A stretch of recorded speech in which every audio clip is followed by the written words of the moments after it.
शुक्लां भरधरं विष्णुं शशिवर्णं चतुर्भुजं प्रसन्नवदनं ध्यायेत् सर्वविघ्नोपशान्तये। ॐ सहना भवतु सहनौ भुनक्तु सह वीर्यं करवावहै तेजस्विनावधीतमस्तु मा विद्विषावहै। ॐ शान्तिः शान्तिः शान्तिः। अगजानन पद्मार्कं गजाननमहर्निशम् अनेकदन्तं भक्तानाम् एकदन्तमुपास्महे। श्रीमहागणपतये नमः। गुरवे सर्वलोकानां विषजे भवरोगिणां निधये सर्वविद्यानां श्रीदक्षिणामूर्तये नमः। अस्मद्गुरुचरणारविन्दाभ्यां नमः। वसुदेवसुतं देवं कंसचाणूरमर्दनं देवकी परमानन्दं कृष्णं वन्दे जगद्गुरुम् ज्ञानानन्दमयं देवं निर्मलस्फटिकाकृतिम् आधारं सर्वविद्यानां श्रीहयग्रीवमुपास्महे। श्रीहयग्रीवमूर्तये नमः।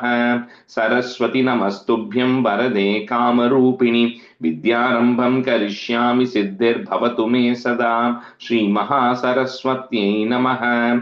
उमाकोमलहस्ताब्ज सम्भावितललाटकं हिरण्यकुण्डलं वन्दे कुमारं पुष्करस्वजं। வெற்றிவேல் முருகனுக்கு ஹரஹரோஹரா. லோகவீரியம் மகாபூஜ்யம் சர்வரக்ஷாகரம் விபும் பார்வதி ஹிருதயானந்தம் சாஸ்தாரம் பிரணமாம்யகம். சுவாமியே சரணமையப்பா. वागर्ताविव सम्पृक्तौ वागर्त प्रतिपत्तये जगतः पितरौ वन्दे पार्वती परमेश्वरौ। श्री पार्वती परमेश्वराभ्यां नमः। कोमलं पूजयन् वेणुं श्यामलोऽयं कुमारकः वेदवेद्यं परब्रह्मा तस्मै श्रीगुरवे नमः। अस्मद्गुरुचरणारविन्दाभ्यां नमः। श्रीकृष्ण गोविन्द हरे मुरारे श्रीनाथ नारायण वासुदेव। श्रीकृष्ण गोविन्द हरे मुरारे श्रीनाथ नारायण वासुदेव। श्रीकृष्ण गोविन्द हरे मुरारे श्रीनाथ नारायण वासुदेव। पीताम्बरं करविराजितचक्रशङ्खकौमोदकी सरसिजं करुणासमुद्रं राधासहायम् अतिसुन्दरमन्दहासं वातालयेशम् अनिशं हृदि भावयामि। कृष्णो रक्षतु मां चराचर गुरुः कृष्णं नमस्ये सदा। कृष्णेनैव सुरक्षितोऽहमसकृत् कृष्णाय दत्तं मनः। कृष्णादेव समुद्भवो मम विभो कृष्णस्य दासोऽस्म्यहं। कृष्णे भक्तिरचञ्चलास्तु भगवन् हे कृष्ण तुभ्यं नमः। श्रीगुरुवायूरप्पा शरणं नम्राणां सन्निधत्ते सततमपि पुरस्तैरनभ्यर्थितानपि आर्तान् कामानजस्रं वितरति परमानन्दसान्द्रां गतिं च। इत्थं निःशेषलभ्यो निरवधिकफलः पारिजातो हरे त्वं क्षुद्रं तं शक्रवाटी ध्रुममभिलषति व्यर्थमर्त्यव्रजोह्यं। श्रीगुरुवायूरप्पा शरणं श्रीभट्टपादम् अनिशं हृदि भावयामि। वंशी विभूषितकरात् नवनीरदाभात् पीताम्बरात् अरुणबिम्बफलादरोष्टात् पूर्णेन्दुसुन्दरमुखात् अरविन्दनेत्रात् कृष्णात् परं किमपि तत्त्वमहं न जाने। കൈരണ്ടും കൂപ്പി ഞാൻ വീണ്ടും ഇരക്കുന്നു നീരജലോചന നിന്നോടായി. ഏതീനു മന്യനെ കുമ്പിടേണ്ടാത്തോരു രീതിയിൽ നീ എന്നെ പാലിക്കെന്നായി.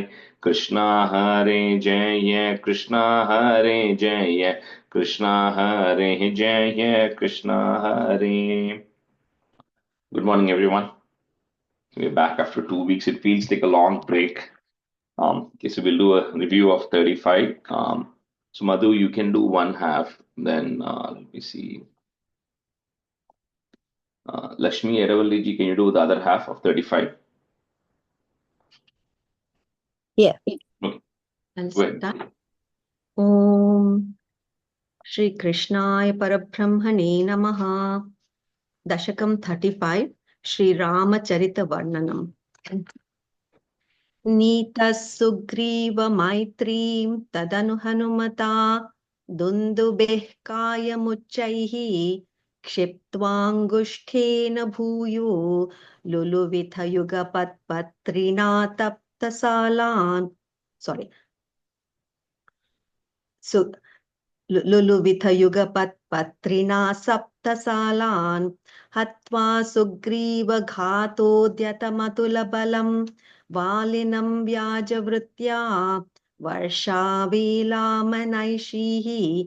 विरहतरलितस्त्वं मतङ्गाश्रमान्ते सुग्रीवेणानुजोक्त्या सभयमभियता व्यूहितां वाहिनीं तां रिक्षाणां वीक्ष्य दिक्षु द्रुतमथ दयिता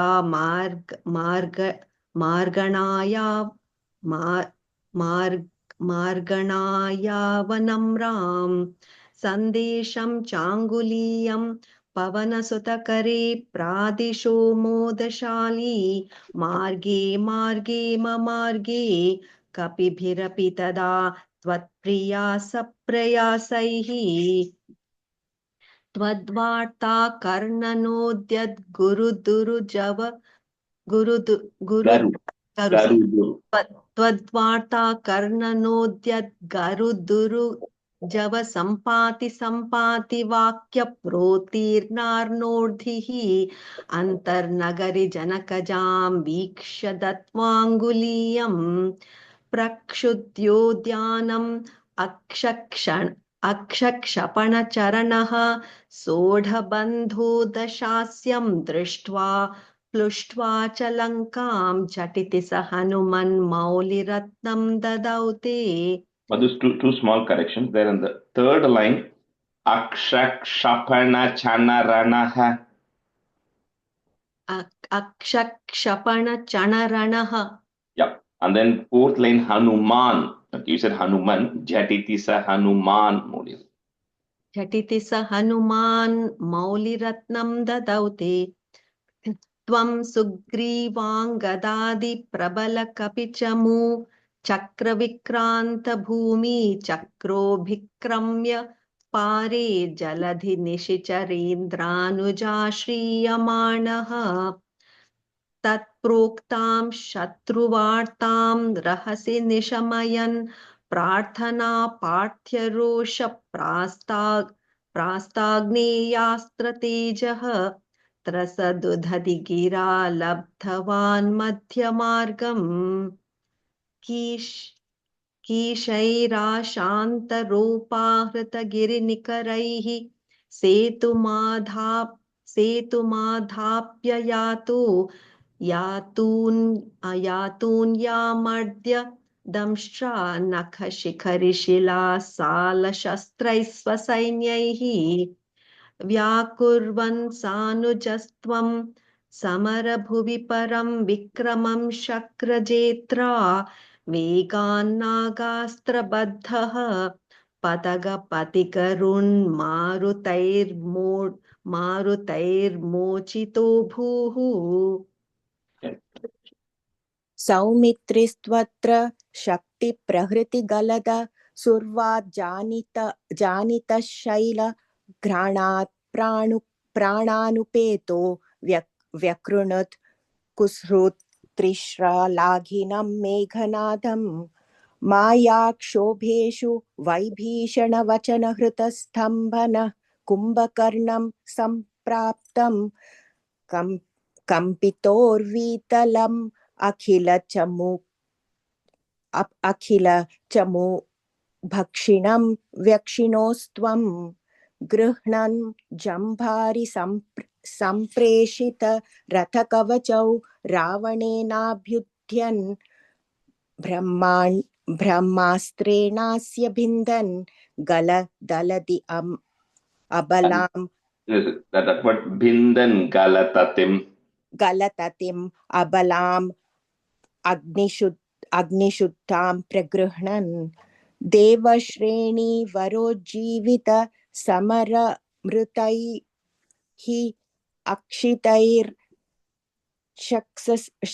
वृक्षसङ्घैः लङ्कां भद्रां च साकां निजन गरमगाः सप्रियः पुष्पकर्णे Pushpakena. पुष्पकेन प्रीतो दिव्या One more, Lakshmi ji, 1 second. The third line, last part.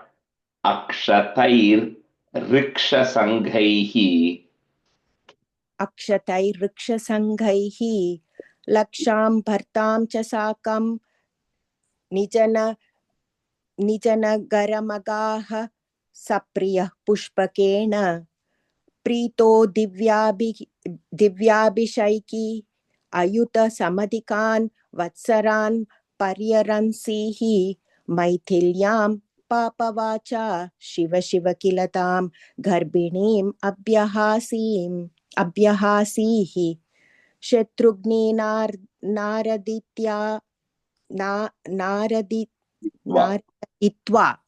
शत्रुघ्नेना नारदयित्वा No, sorry. No, you're saying narada. It is ir. Nardayitva. Okay शत्रुघ्नेना नार्दयित्वा लवणनिशिचरं प्रार्दयश् शूद्रपाशं तावद्वाल्मीकिगेहे कृतवसतिरुपा सूतसीता सुतौ ते वाल्मीकेस्त्वसुतोद्गा पितमधुरकृते राज्ञया यज्ञवाटे सीतां त्वय्याप्तुकामे क्षितिमविशदसौ त्वं च कालार्थितो भूः हेतो सौमित्रिघाती स्वयमथ सरयूमग्ननिःशेषभृत्यैः साकं नाकं प्रायातो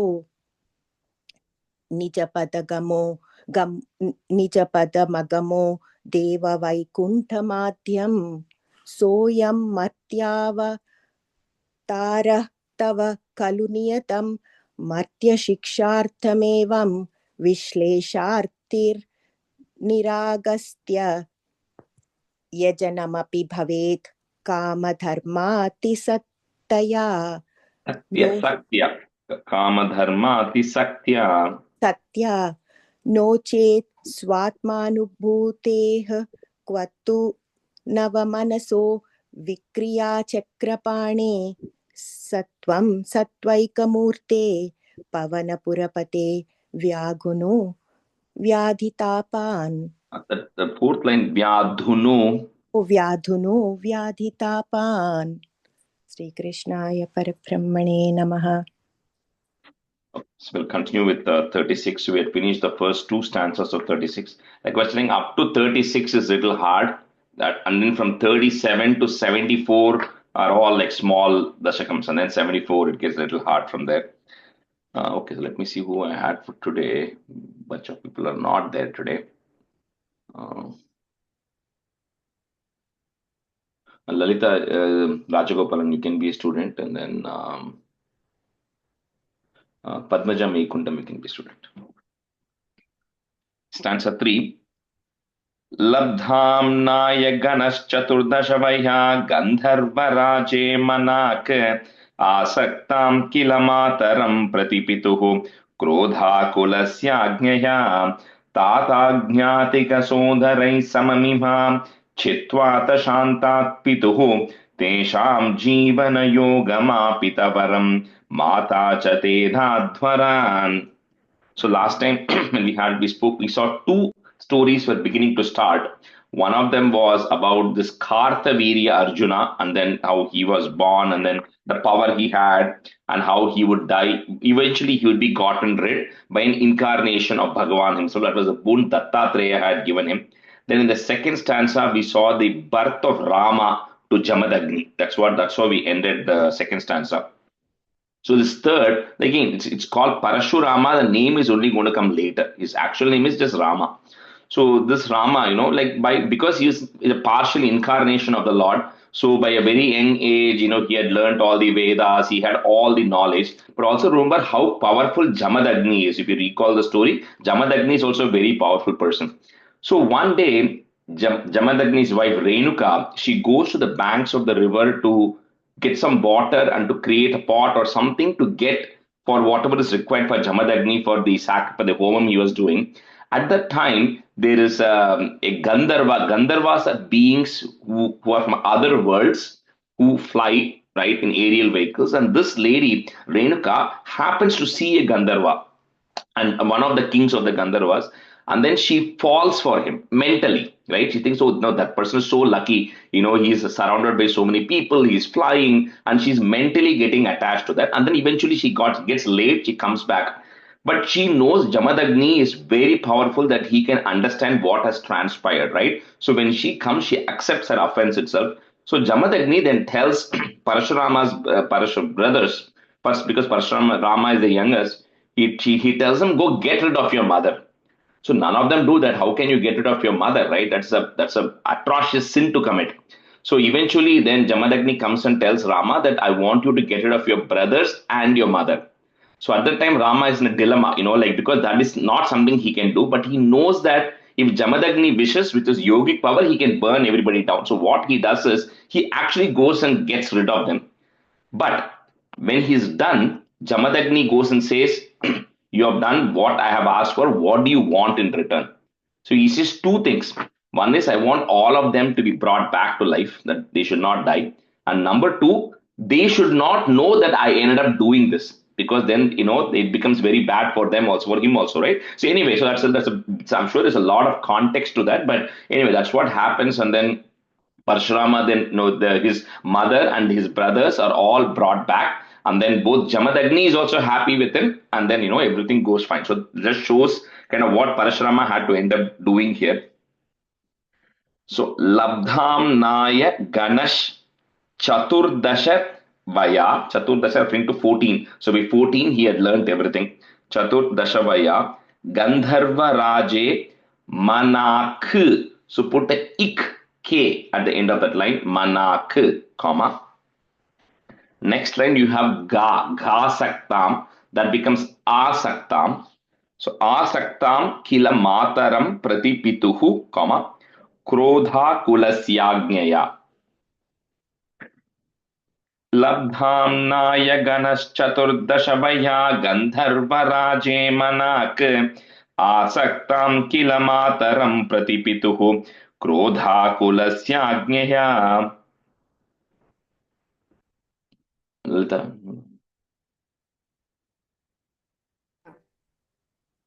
लप्तां नायगना चतुर्दशवयाः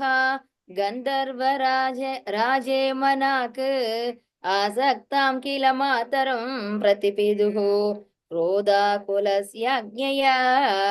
Explain, Lalita, that Chaturdasha there is no visarga there. You say it only when you're stopping there, because we are not stopping. You can remove it if you have it. लब्धां नायगना चतुर्दशवया गन्धर्वराजे मनाक् आसक्तां किल मातरं प्रतिपिदुः क्रोधाकुलस्याज्ञया. Rajesh, I have a question. So first line, there is no karma. And the second line after Manak, there is karma. And then after Pituhu, there is a karma. Manak is the end of the first line. Correct. Okay. And then second line after Pratipituhu. Pratipit. Okay, thank you. लब्धाम्नाय गणश्चतुर्दशवया गन्धर्वराजे मनाक् आसक्तां किल मातरं प्रतिपितुः क्रोधाकुलस्याज्ञया. लब्धाम्नाय गणश्चतुर्दशवया गन्धर्वराजे मनाक् आसक्तां किल मातरं प्रतिपितुः क्रोधाकुलस्याज्ञया. Tata Gnatigat Sodaraihi. Put a is to join. Sodarais Samamimam, comma. Chitvata Shantat Pituhu. Again put a visargan comma there. Pituhu. Next line, if we have is at the beginning of that line, that goes away. So Tesham Jivana Yogamapita Varam, comma, Mata cha Tedadvaran. It's a S symbol is coming. So you say that word together, Tedadvaran. Tata Jnatiga Sodarai Samamhimam Chitvata Shantat Pituhu Tesham Jivana Yogamapitavaram Mata Cha Tedadvaran.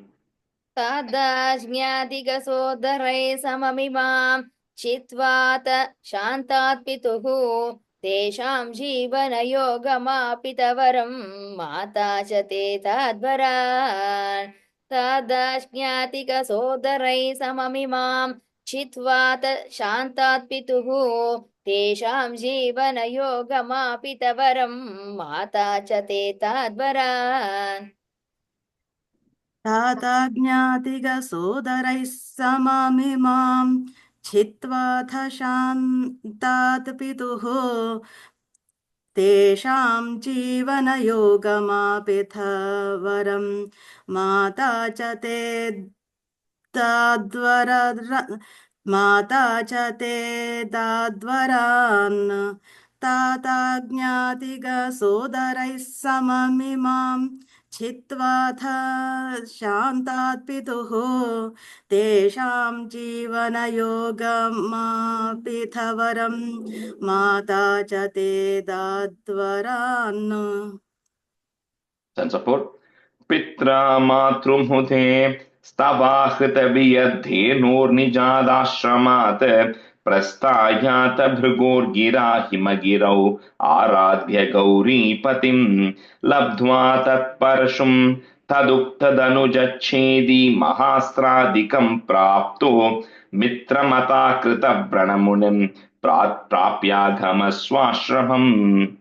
So here things are going to get heated up a little bit later. But right now, what is happening is his father Jamadagni, then to please his mother Renuka, Parshurama's mother Renuka, he goes and gets Kamadhenu to his ashrama. Because Kamadhenu is like a wish-bearing cow, so you can ask whatever you want. Primarily, he's going to use it for all his daily Agni Karyam and everything. And then eventually Bhrigu, because Parshurama is the descendant of the Bhrigu Rishi. So Bhrigu then tells Parashurama that you have to go to Himagirau. You got to go to Kailash, Himalayas, and go worship Gauri Patip, go worship Lord Shiva and Gauri, which Parashurama does.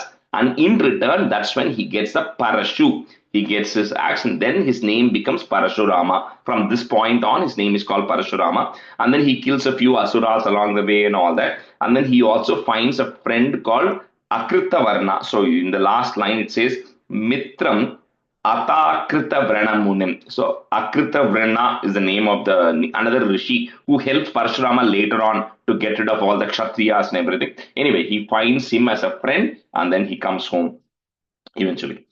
So Pitra Matru Mude, Stavahrita Biyadhenor. So Biyadhenor Nijadashramat, Prastayata Bhrugorgira Himagirau. So you might have it in your book as Himagira Varadhya. So that A and Va, we're going to break it. So it becomes Himagirau, So Himagirau, Aradhya Gauri Patim. Just a Sandhi rule, that's all. Pitra Matrumude Stavahritaviyadhenurnichadashramat Prastayata Bhrugorgira Himagirau Aradhya Gauri Patim.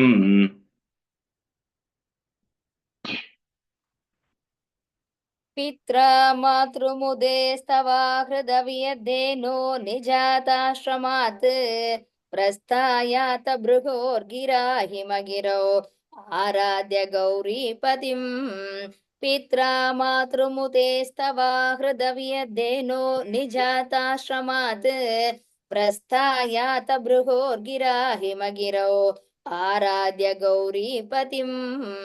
The first line after Matru Mude, there is a comma, okay? The first line.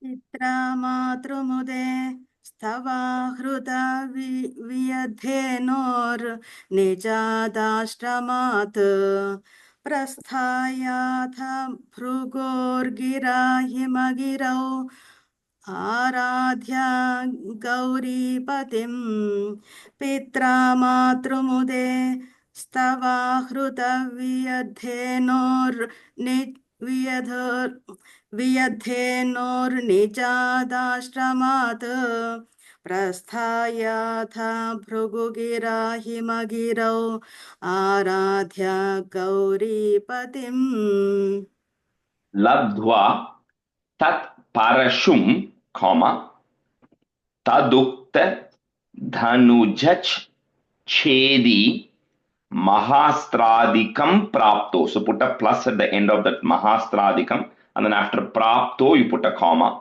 because prapto is to obtain that mahastra. So mahastradikam prapto, comma, mitram atakrita branamunim. You cannot break that, you can just break it as mitram and then atakrita branamunim, comma, prapya gamaha, put a is, prapya gamas swashramam. Labdhva tatparashum taduktadanujaच्छेदी mahastradikam prapto mitramatakrita branamunim prapya gamas swashramam.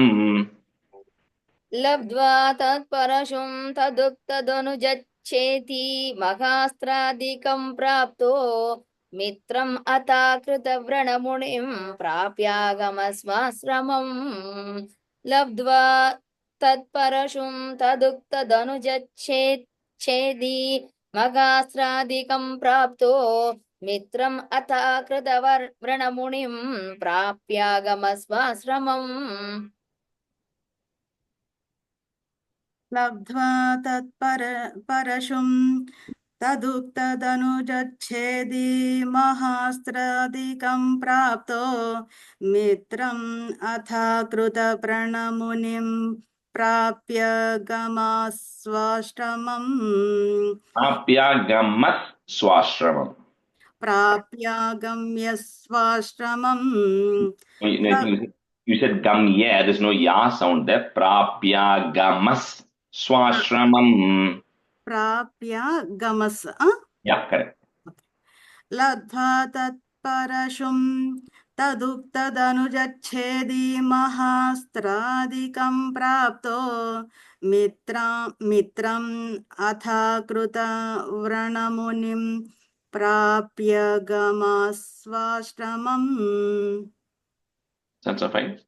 आखेटोपगतोऽर्जुनः सुरगवी सम्प्राप्त सम्पद्गणैः त्वत्पित्रा परिपूजितः पुरगतो दुर्मन्त्रिवाचा पुनः गां क्रेतुं सचिवं न्ययुङ्क्त कुदीया तेनापि रुन्दन् मुनिः प्राणक्षेप सरोषको हतचमु चक्रेण वत्सो हृतः.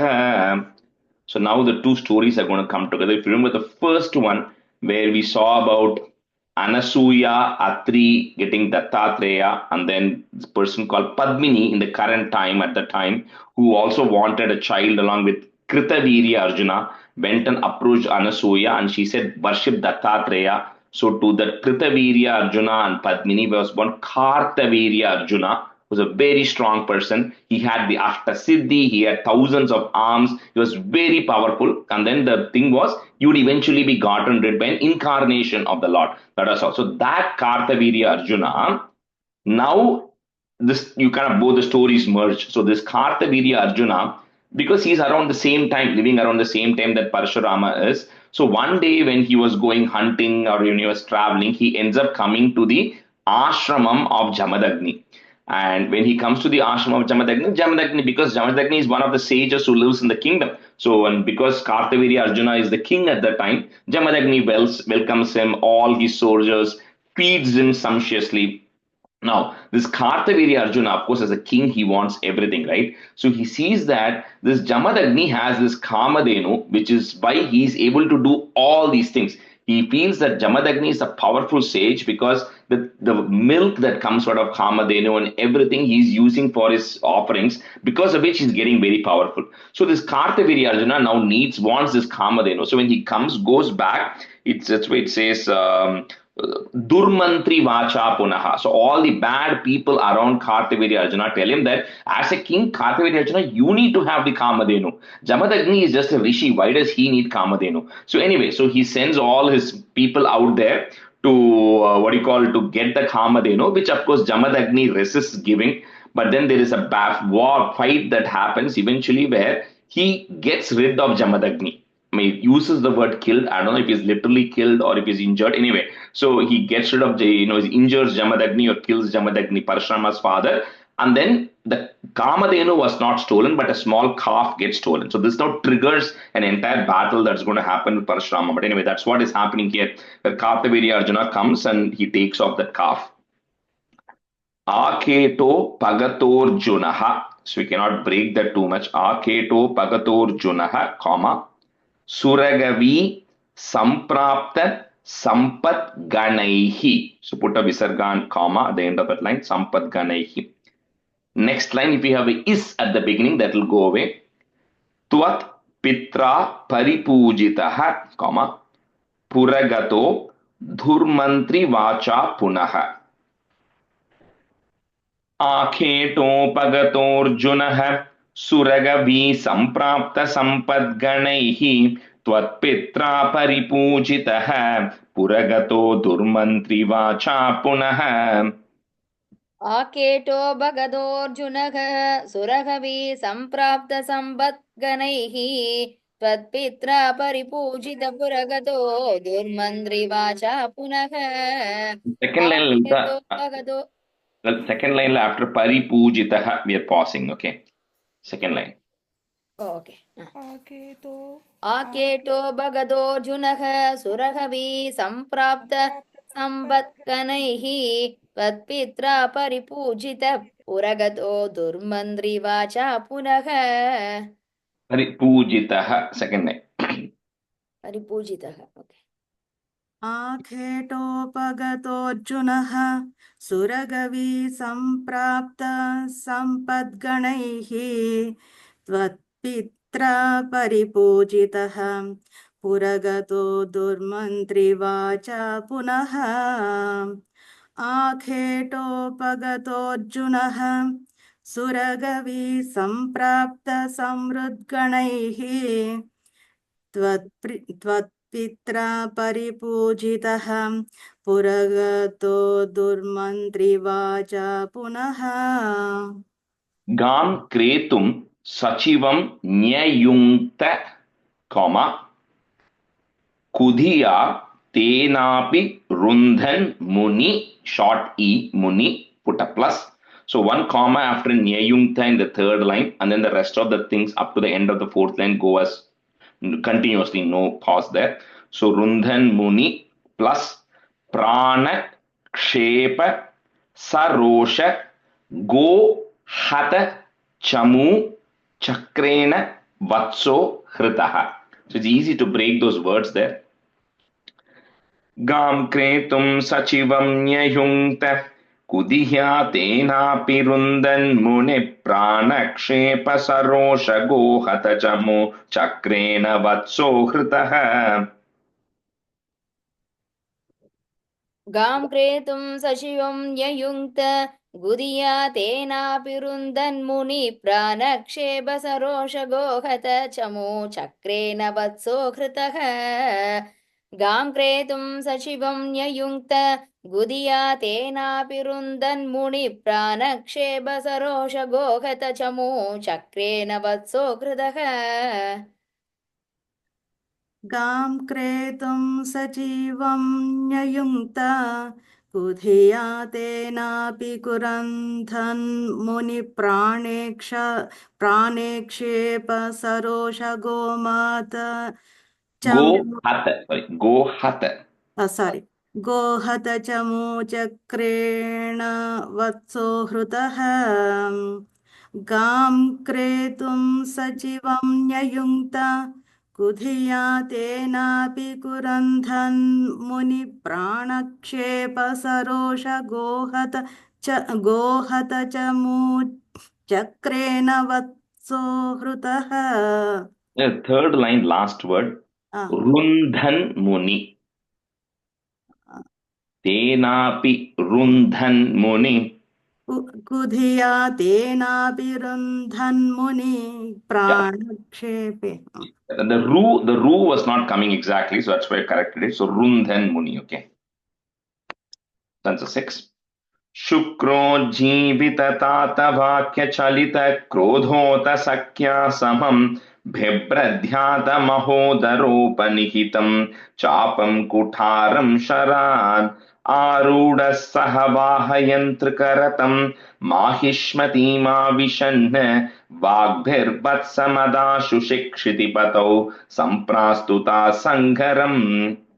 So the Shukracharya, who, if you remember in Bali Maharaja's case also, it says, Shakrena samyati hatopi balir mahatma Shukrena jivitatanu. So that by Shakra, which was Indra, when Bali Maharaja was defeated or killed, taken his life away, Shukra came and brought his life back, right? So that Shukracharya, because Shukracharya had this knowledge because of which he could actually bring people life back. So the same Shukracharya is coming now, and this Jamadagni who was gotten rid of, he brings him back to life. Like I said, it doesn't. I don't think he's actually dead.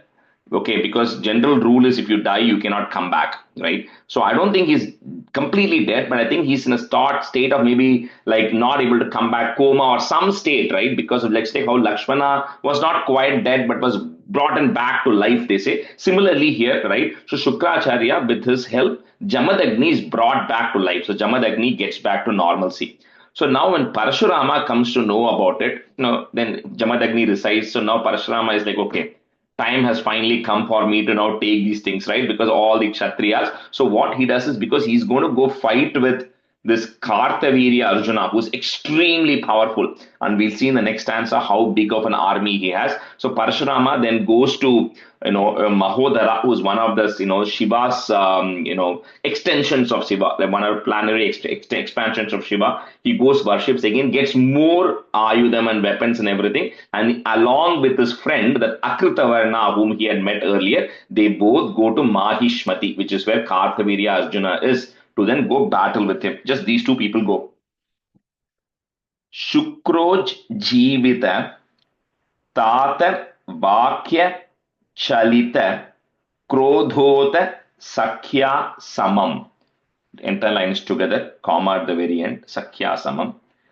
Bhibrad Dhyata Mahodaropa Nihitam, comma, Chapam Kutharam Sharan.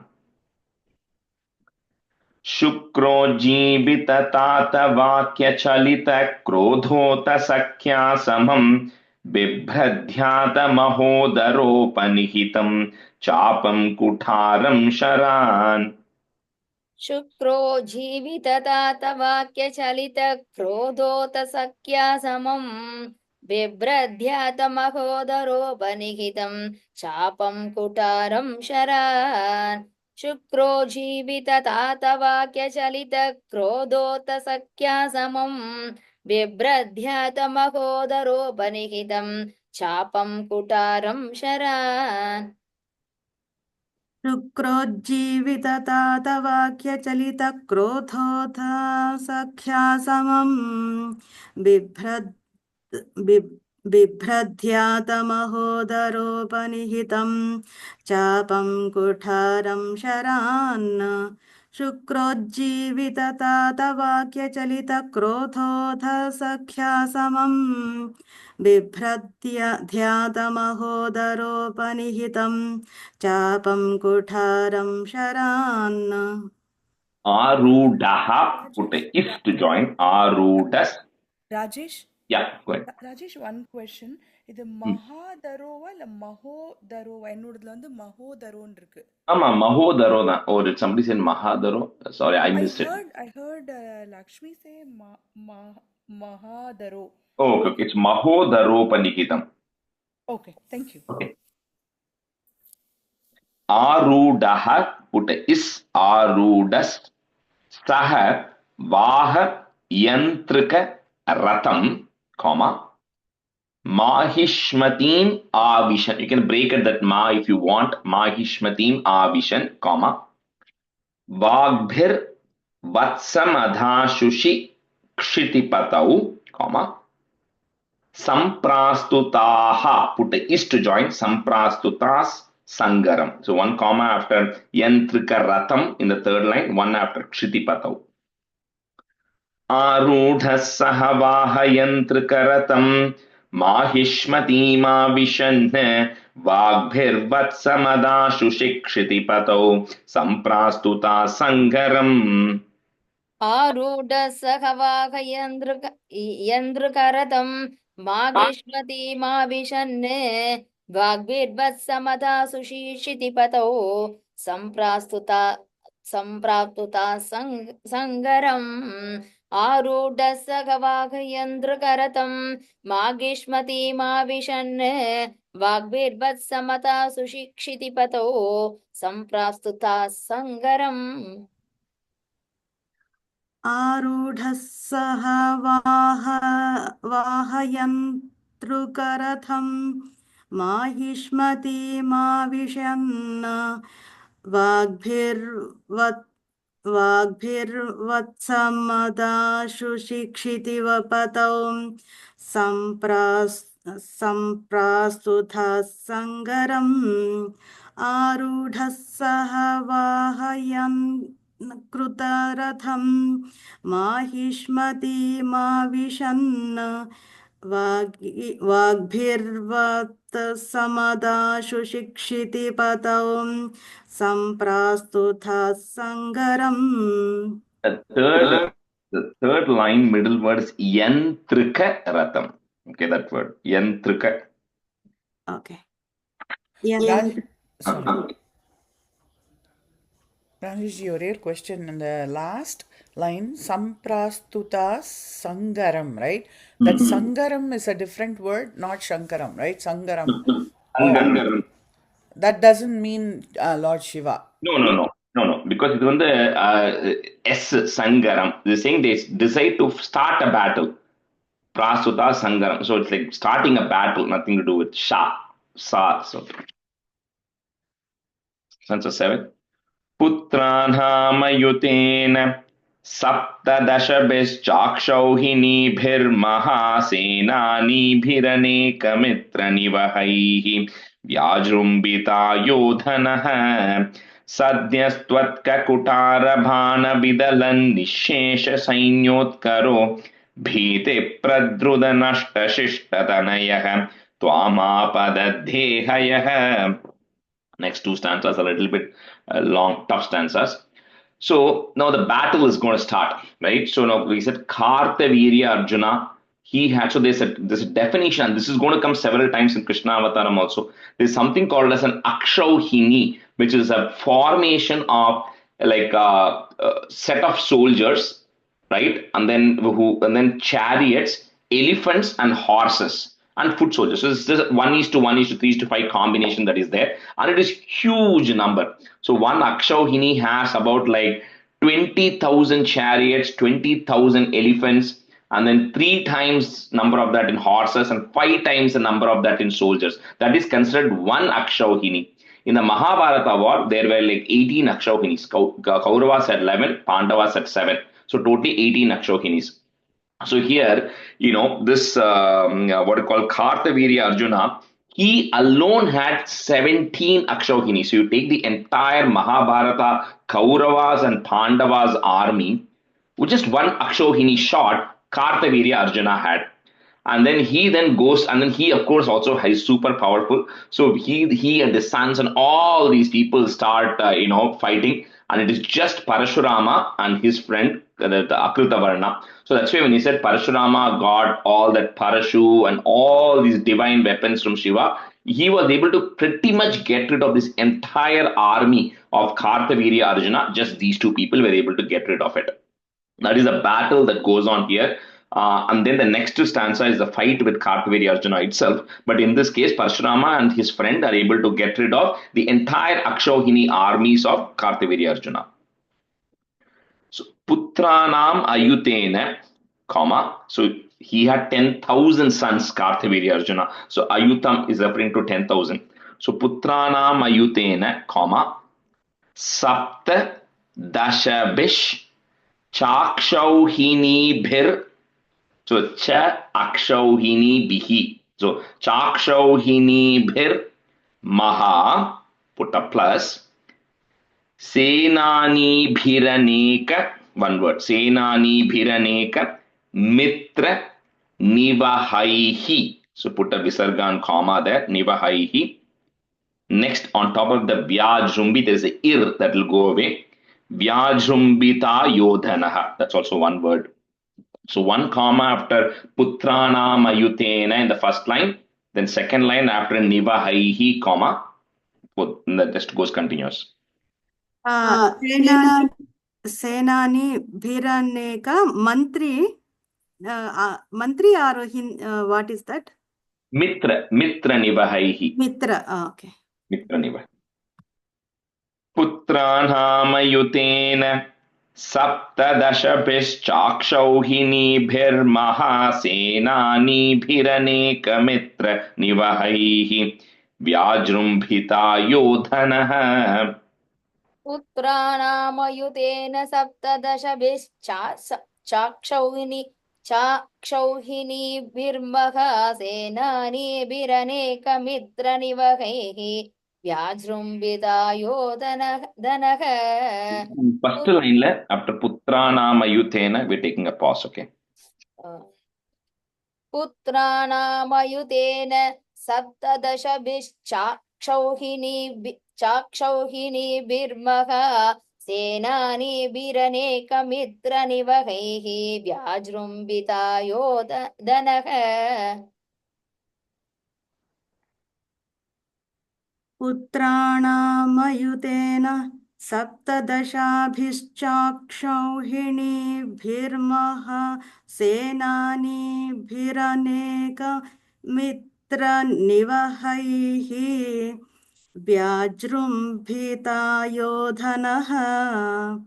पुत्राणामयुतेन सप्तदशाभिश्चाक्षौहिणीभिर्महा सेनानीभिरनेक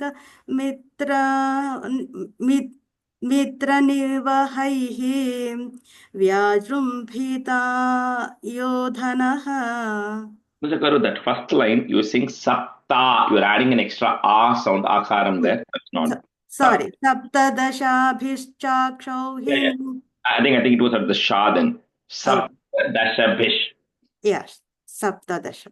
Thank you. Sadyas Twatka Kutara Bana Vidalan Nishesha Sainyotkaro, comma. So full line continuous. Bhiti Pradruta Nashta Shishta Tanayaha. So that is goes away, Visarga, comma, Tanayaha. Twamapada Dhehayaha. That's one word. Twamapada Dhehayaha. Sadyastvaka Kuthara Bana Vidalan Nishesha Sainyotkaro Bhite Pradrudanashta Shishtatanayaha Twamapada Dhehayaha. सद्यस्त्वत्ककुठारबाणविदलन्निःशेषसैन्योत्करो भीतिप्रधृतनष्टशिष्टतनयः वामापददेहयः.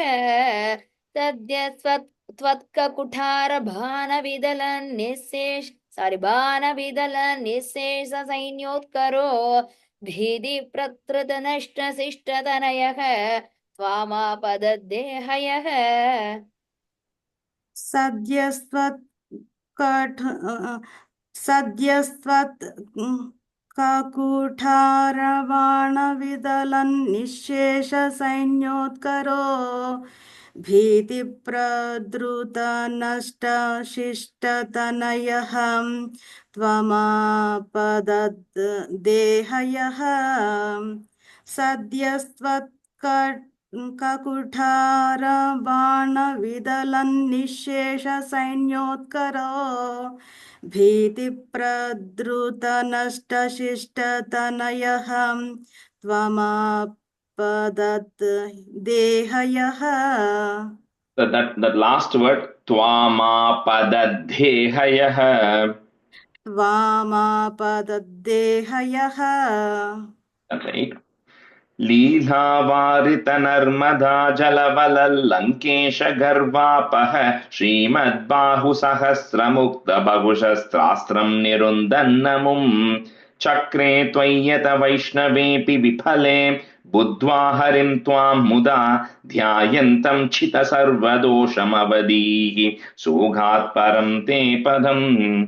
So before this battle with Kartavirya Arjuna, this is a description of how strong Kartavirya Arjuna is.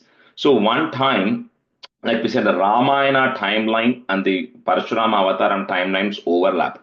So one time when Ravana had a camp on the banks of river Narmada and he was meditating, this Kartavirya Arjuna, because he was so powerful, it says he has 1,000 arms. That doesn't necessarily mean he physically might have 1,000 arms. It just means he's just extremely strong, right? So he is able to control the flow of Narmada river, and he, with his hands, he was able to redirect the flow of Narmada river in a particular direction, to the extent that Ravana's camp got flooded.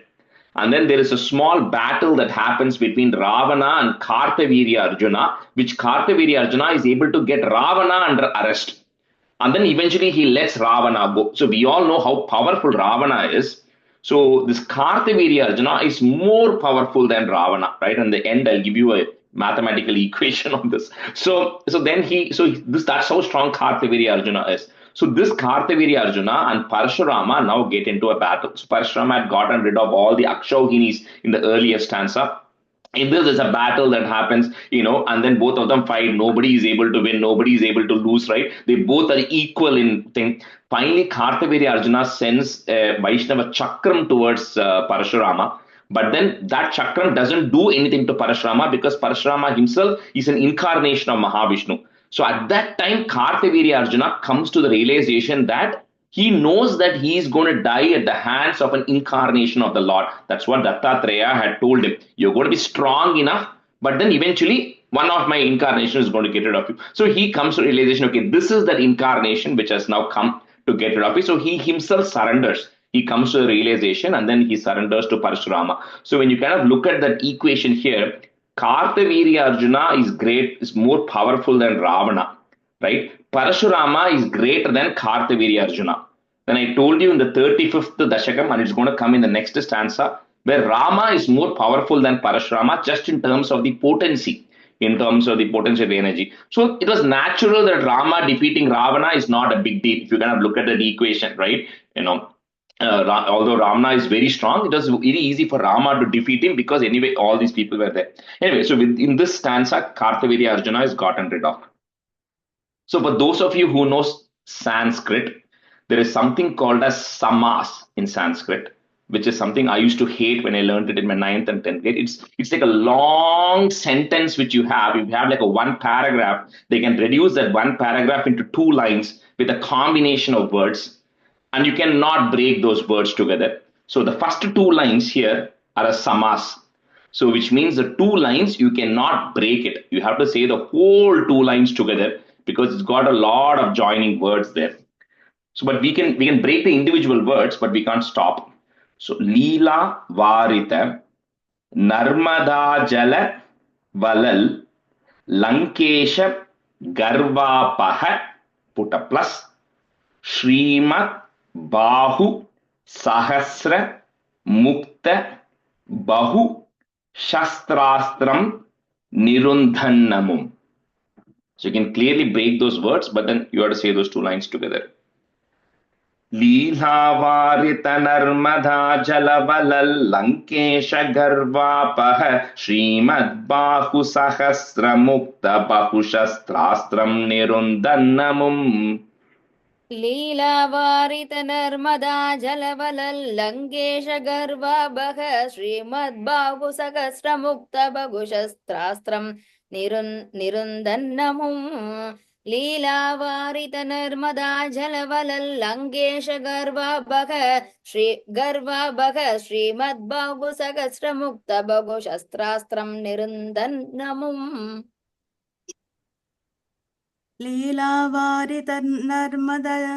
Narmada जलवलल्लङ्केश गर्वापः श्रीमद्बाहुसहस्रमुक्तबाहुशस्त्रास्त्रं निरुन्धन्नमुम्. One small correction, Padma Garu. You said Bahu in the second line is Bahu Shastrastra. Oh, sorry, Bahushastra. लीलावारित Narmada जलवलल्लङ्केश गर्वापः श्रीमद्बाहुसहस्रमुक्तबाहुशस्त्रास्त्रं निरुन्धन्नमुम्. Okay, we'll just switch halfway. Padmaja Ramesh, you can be a student, and Shubha, you can be a student. Shakre Tvayata Vaishnavepi Vipale, comma, Budva Harim Tvam Mudha, comma. So Harim, he realized you are an incarnation of Hari. Dhyayantam Chita Sarva Dosham Avadhihi, comma, Sogat Paramte Padam. Chakre Tvayat Vaishnavepi Vipale Budva Harim Tvam Mudha Dhyayantam Chita Sarva Dosham Avadhihi Soghat Param Te Padam. चक्रे त्वय्यथ वैष्णवेऽपि विफले बुद्ध्वा हरिं त्वां मुदा ध्यायन्तं चित्तसर्वदोषमवधीः सोगात् परं ते पदम्. चक्रे त्वय्यथ वैष्णवेऽपि विफले बुद्ध्वा हरिं त्वां मुदा ध्यायन्तं चित्तसर्वदोषमवधीः सोगात् परं ते पदम्. चक्रे त्वय्यत वैष्णवेऽपि विफले बुद्ध्वा हरिं त्वां मुदा ध्यायन्तं चित्तसर्वदोषमवधीः सोगात् परं ते पदम्.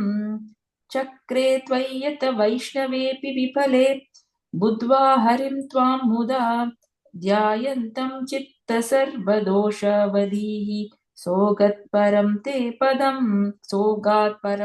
पदम्. On the fourth line, you're saying Chitta, you're saying it's Chitta Sarva. Oh. Dhyayantam Chitta Sarva Doshamavadhihi Sogat Param Te Padam. Stanza 9.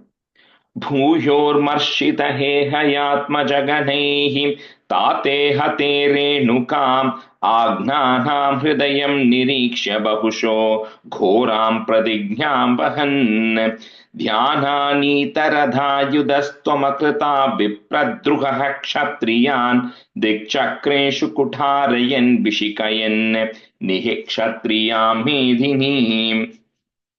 This Parshurama Avataram generally is like a very aggressive avatar. It's just non-stop battle and fight going on, like the movies. The villain keeps coming, the hero keeps fighting. That's the whole thing keeps happening that way, right? So here Parshurama anyway. So Kartavirya Arjuna is gotten rid of. So Parshurama then brings that Kamadhenu's calf and everything back to Jamadagni. So Jamadagni says, Parshurama, remember you are born in this family of Brahmanas, right? You are not supposed to go around battling people and then especially killing the king itself, right? That is something which is very bad to happen. So Parshurama then takes a, so he tells Parshurama, you have to go give up everything, give up all these fighting and everything, and then behave like a Brahmana, right? So he agrees to it.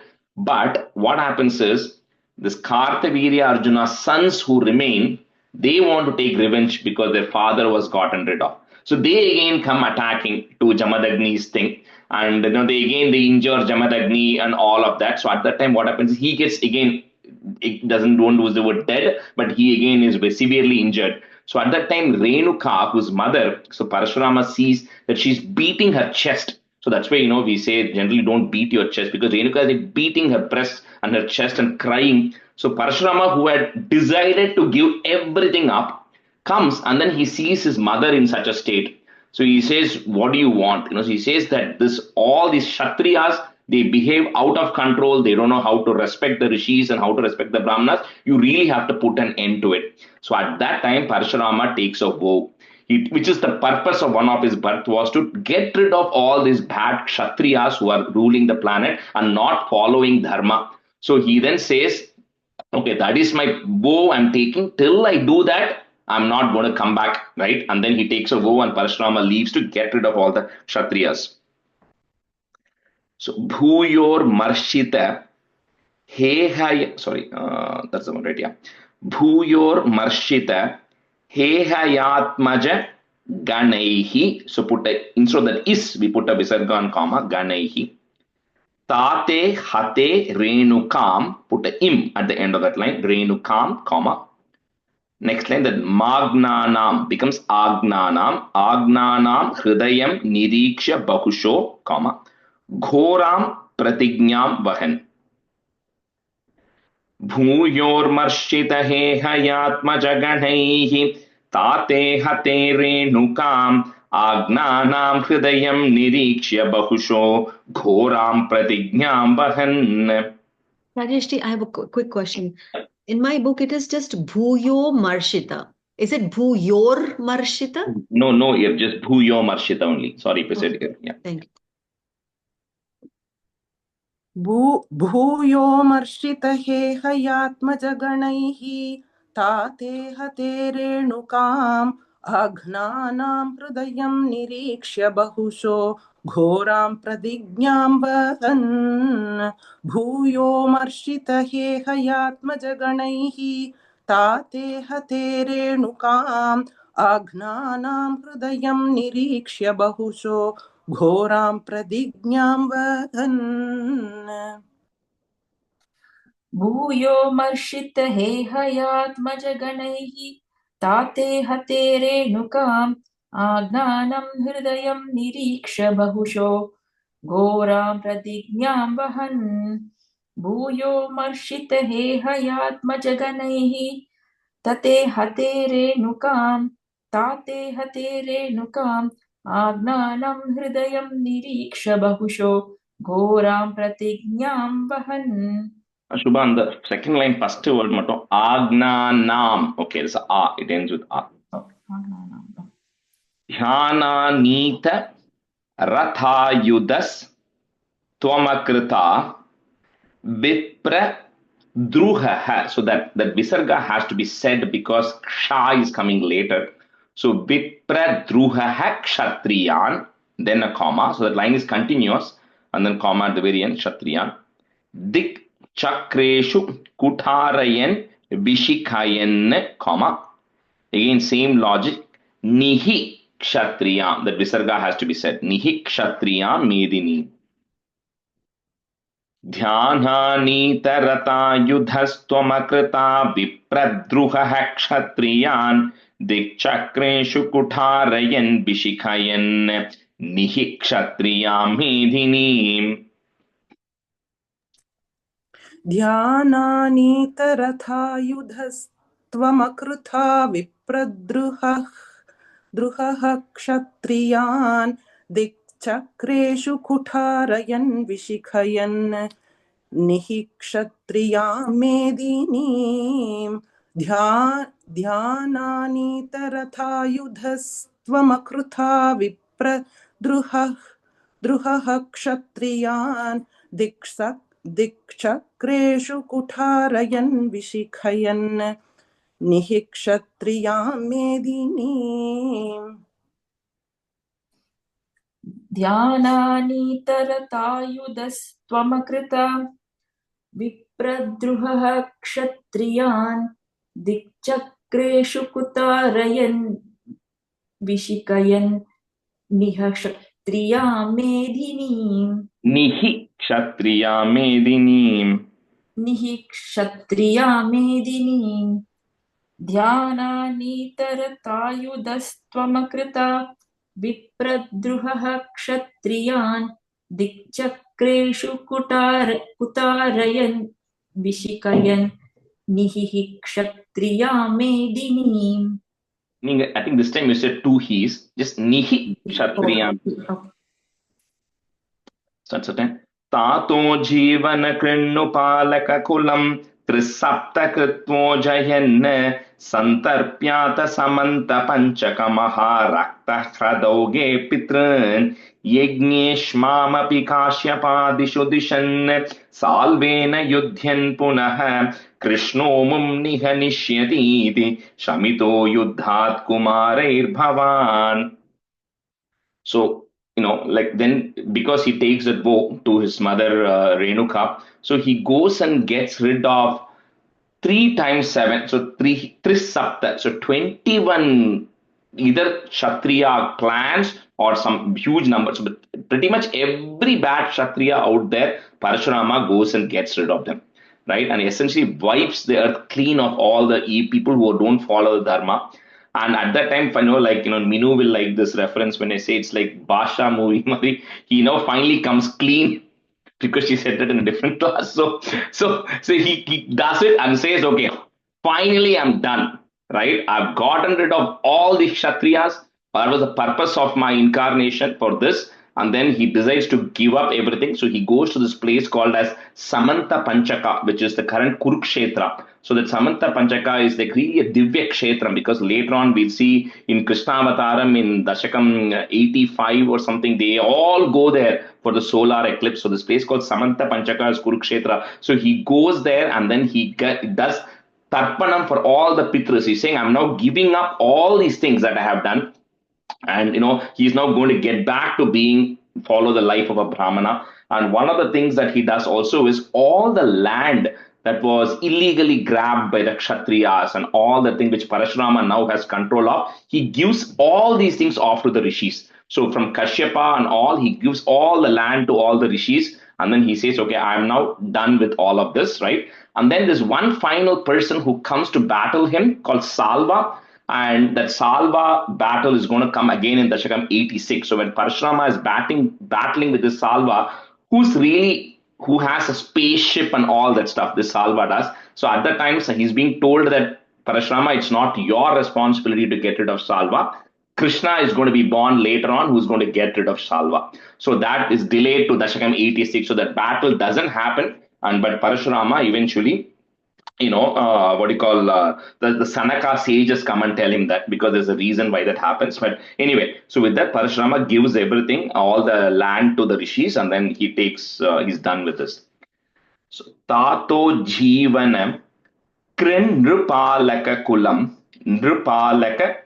comma, Tris Sapta Kritvo Jayan, comma, Santarpyata Samanta Panchaka Maharakta Hradauge Pitrun, double R, but that line is continuous.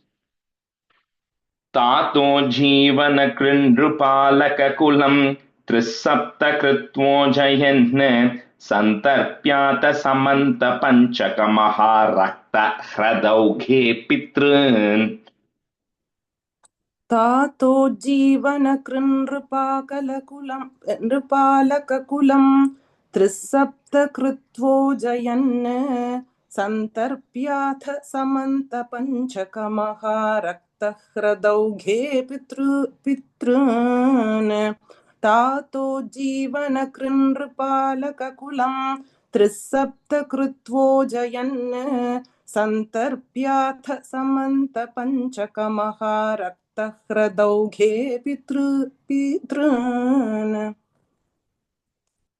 तातो जीवनक् कृन्नृपालककुलं त्रिसप्तकृत्वो जयन् सन्तर्प्यात समन्तपञ्चकमहारक्तह्रदौघे पितॄन् तातो जीवनकृन्नृपालककुलं त्रिसप्तकृत्वो जयन् सन्तर्प्यात समन्तपञ्चकमहारक्तह्रदौघे पितॄन्. Yagni. Rajesh ji, sorry to bother. And the Sandarpyadan, and Sandarpam, is that the meaning? Sandarpam, that time. Tarpanam. அந்த தர்ப்பிய because Santarpyata, because in the Sanskrit, you can put the words anywhere you want, and then depending on how it ends, it just joins. So the Pitrun is coming at the very end, and Santarpyata, Tarpanam, the Tarpya is the root word for Tarpanam. So he's performing the Santarpa for the Pitrun, which is coming at the very end. Yagne Shmamapi Kashyapadishu Dishan, Salvena Yudhyan Punaha, Krishnomum Nihanishyatiti, short e, Shamito Yuddhat Kumarair Bhavan. Yagneshmamapi Kashyapadishu Dishan, Salvena Yudhyan Punaha, Krishnomum Nihanishyatiti, Shamito Yuddhat Kumarair Bhavan. But just one time. I want to finish this and get to 37. Okay. Yagnekshmamapi Kashyapadiषु दिशन् साल्वेन युध्यन् पुनः कृष्णो मुं निहनिष्यतीति शमितो युद्धात् कुमारैर्भवान्.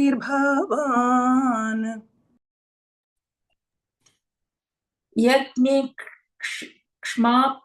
क्ष्मामपि काश्यपादिषु दिशन् साल्वेन युध्यन् पुनः कृष्णो मुन्निह निष्यतीति समितो युद्धात् कुमारैर्भवान्. Shubhan, the fourth line, Niha Nishyatiti. There's a comma there, okay, after that. Answer 11. Nyasyastrani Mahendra Bhubriti Tapastanvan Punarmajjitam Gokarnavadi Sagarena Dharanim Drishtvartitastapasaihi Dhyateshwasadritanalastrachakitam Sindhum Sruvakshepanat Utsargyodhrita Keralo Bhrigupate Vatesha Samrakshamam.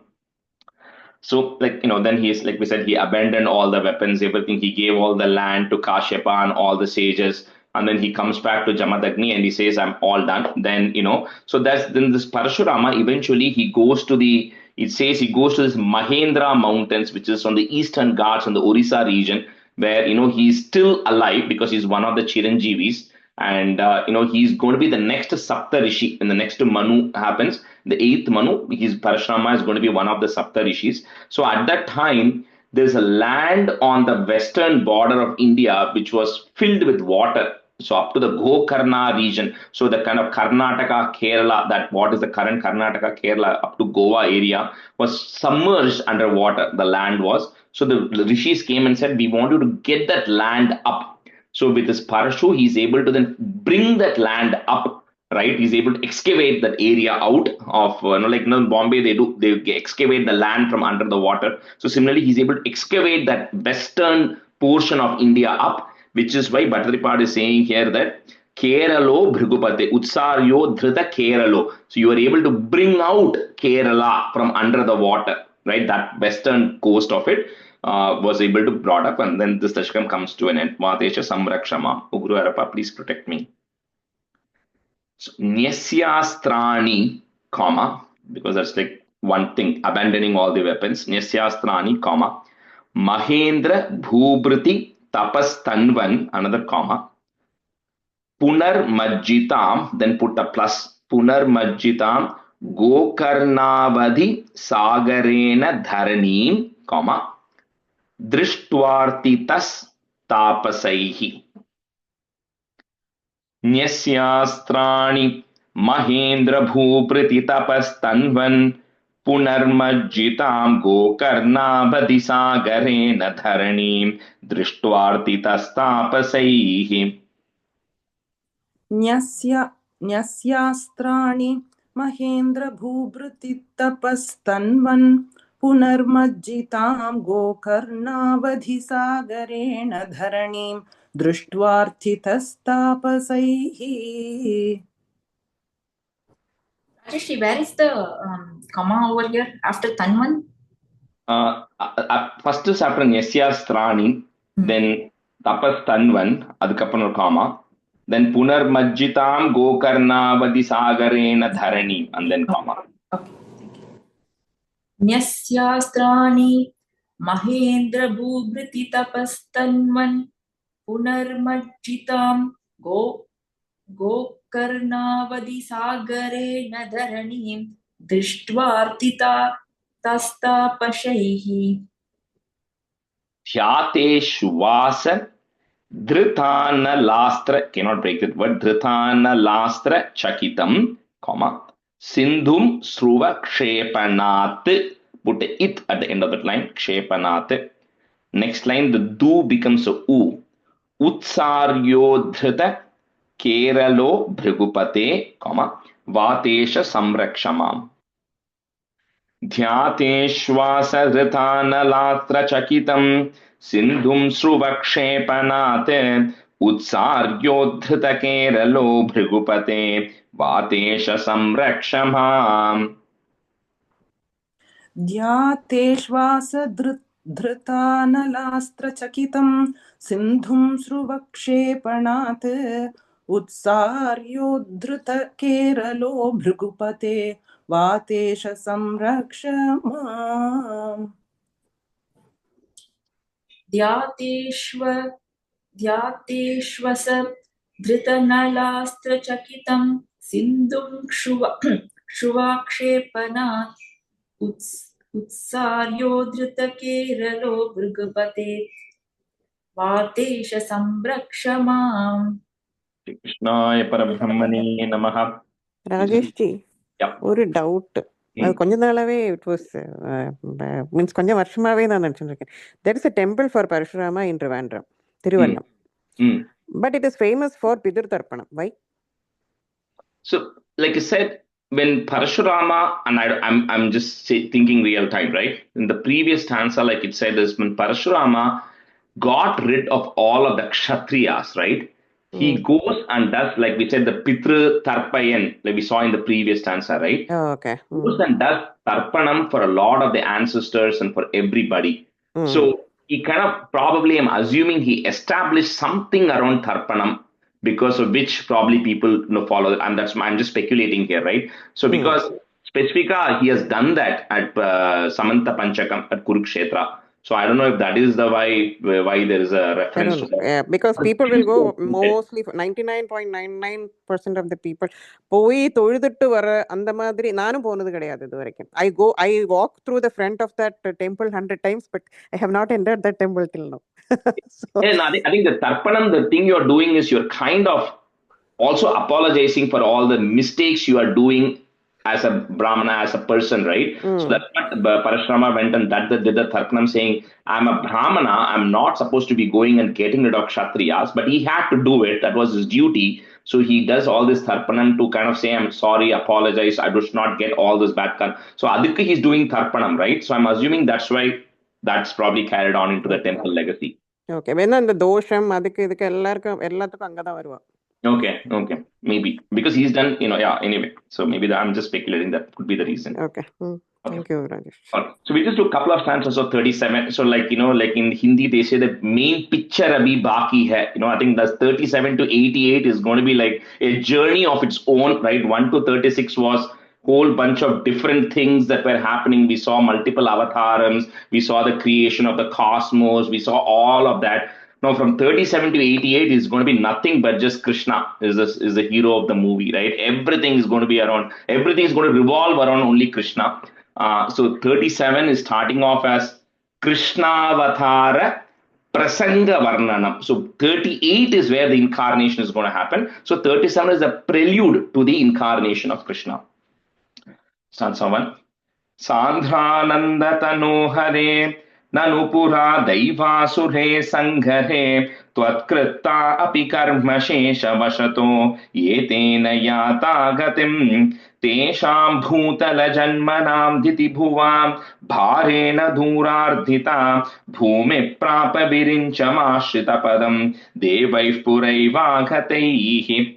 So just take how in Dasakam 1, Sandranandhava, it started. He also Sandrananda Tanohare, because he said that Brahman is no different than Guru Ayyappan. So he says, you who is the bliss incarnate, who is condensed into one form, like condensed milk, you're the entire bliss condensed together. Oh, that Guru Ayyappa.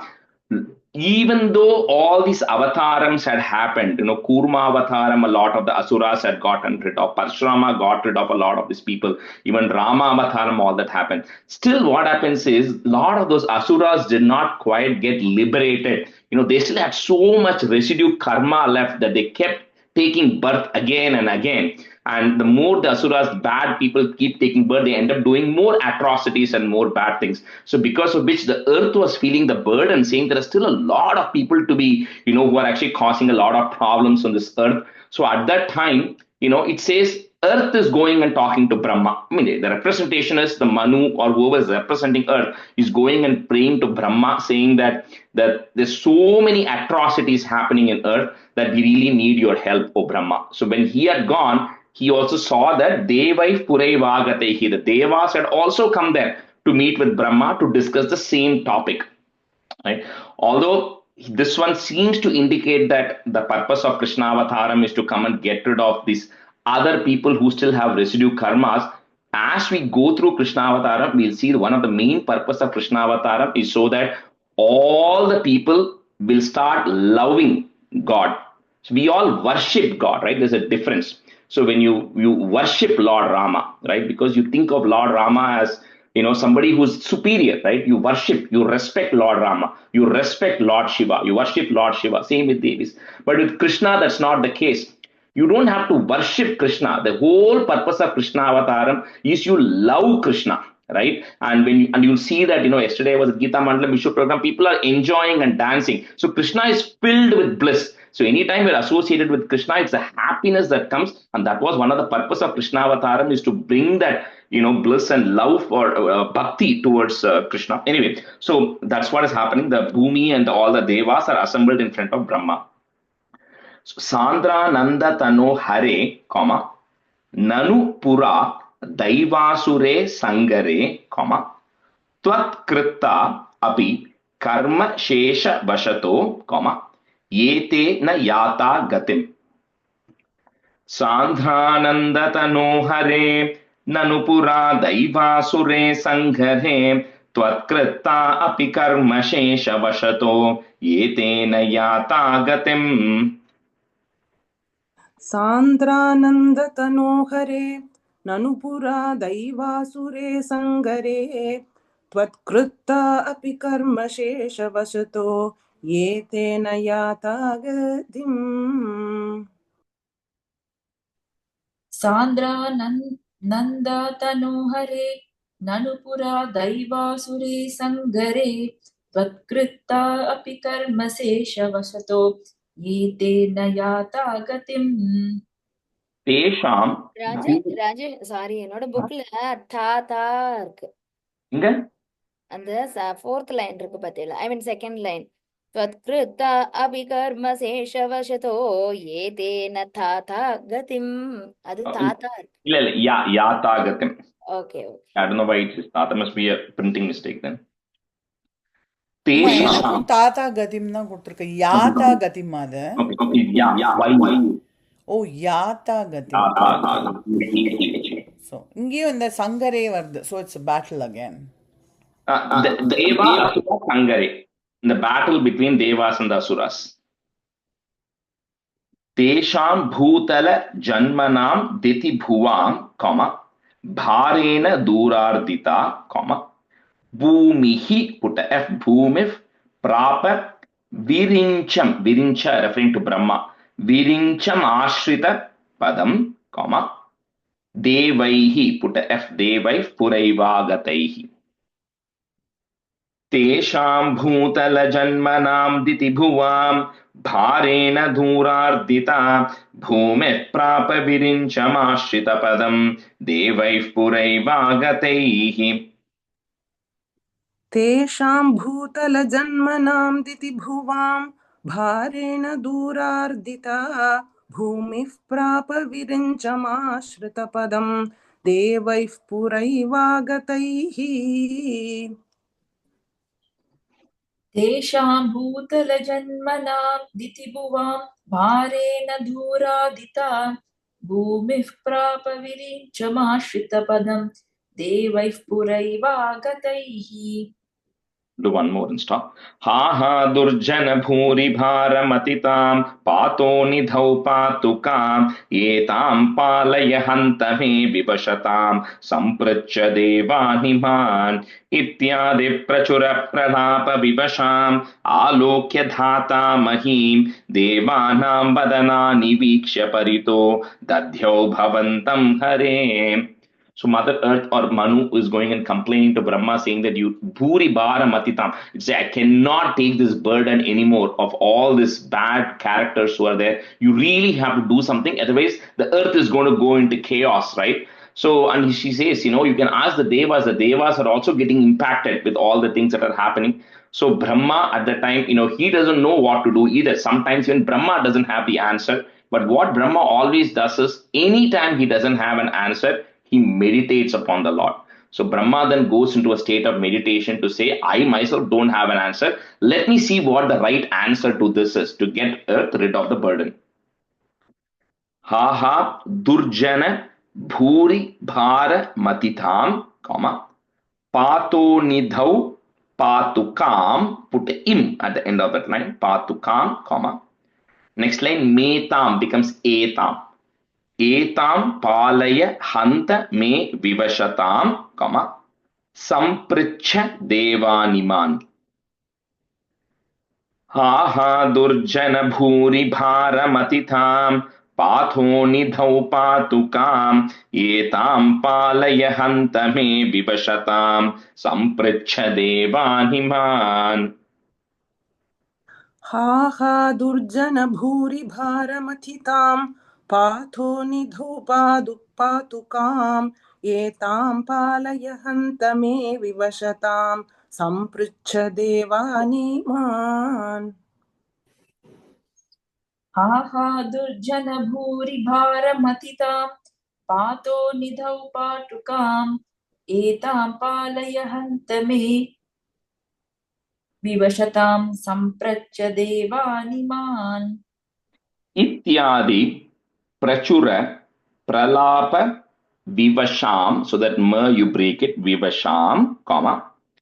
Next word starts with a alokya dhata mahim, comma. Devanam vadanani viksha parito, comma. Dadhyau bhavantam hare. इत्यादि प्रचुर प्रलाप विवशाम आलोक्य धाता महीम देवानां वदनानि वीक्ष्य परितो दध्यौ भवन्तं हरे. इत्यादि प्रचुर प्रलाप विवशाम् आलोक्य धाता महीम् देवानां वदनानि वीक्ष्य परितो दध्यौ भवन्तं हरे. इत्यादि प्राचुर प्रलाप विवशाम् आलोक्य दाता महीम् देवानां वदनानि वीक्ष्य परितो दत्यौ भवन्तं हरे. One third line la we said prachura, it's prachura. Ityadi prachura. इत्यादि प्रचुर प्रलाप विवशाम् आलोक्य दाता महीम्.